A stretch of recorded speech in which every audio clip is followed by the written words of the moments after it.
꿈같던 주말은 순삭 지나고 월요일 아침 출근은 어김없이 찾아옵니다. 잠자리를 박차고 일어나야 하는 내적 갈등을 시작으로 교통대란을 뚫고 출근 시간 내 회사에 도착하기까지 진심매일이 전쟁인데요. 조선시대 직장인들 역시 피말리는 출근 전쟁을 치렀습니다.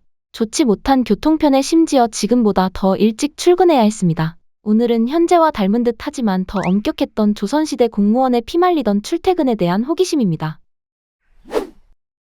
조선시대 관원들은 평상시에는 오전 6시에 출근해서 오후 6시에 퇴근했습니다. 해가 짧아진 11월에서 2월에는 8시에 출근해 4시쯤 퇴근했는데요. 해가 긴 봄, 여름에는 하루 12시간, 해가 짧은 가을, 겨울에는 하루 8시간을 일한 셈입니다. 여기에 중앙관료들은 궁궐에서 열리는 정기조회에 참여해야 했습니다. 매월 1일과 보름에 축하조회가 열렸고 매월 4번 조회가 정기적으로 열렸는데요. 조회에는 모든 관료가 정복을 입어야 했고 조회 시간은 보통 오전 5시쯤이었습니다. 그러니 조회에 늦지 않으려면 새벽 3시에는 일어나서 준비를 해야 했습니다.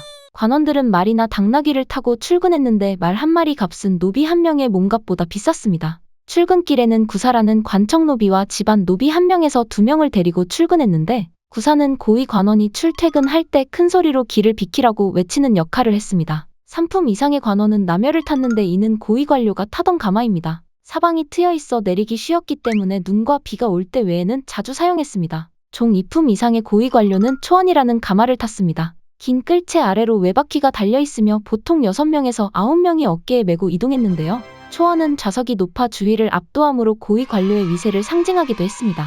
출근한 관원은 출근부인 공자부에 서명하는 것으로 업무를 시작했는데요. 조선시대에는 출퇴근 시간을 매일 적어서 늦거나 결근을 하면 매를 맞았습니다. 하루 무단 결근을 하면 태형 10대를 맞았습니다. 그런데 지각이나 조퇴를 하면 태형 50대를 맞아야 하는 이상한 법 때문에 지각을 하느니 아예 결근을 하는 관원이 많았습니다. 이후 결근이 20일이면 파직을 하는 법이 추가되기도 했습니다. 대부분의 관청의 퇴근 시간은 5시에서 7시 사이입니다. 다만 많은 관서에서는 중하위직 관원들이 담당하는 숙직 제도가 있었는데요. 대부분은 자리를 지키는 정도의 일이었으나 홍문관 관원들의 경우 임금 앞에서 학문을 논하는 야대에 참석해야 할 때도 있었습니다. 조선시대에도 퇴근한 관원들은 해방감으로 동료와 술집을 찾는 일이 적지 않았습니다. 유만공의 세시풍속에는 육족거리 유흥가에서 밤이 깊도록 음주를 즐기는 관원들의 모습이 묘사되어 있습니다. 예나 지금이나 근무 태도는 승진에 영향을 미쳤습니다.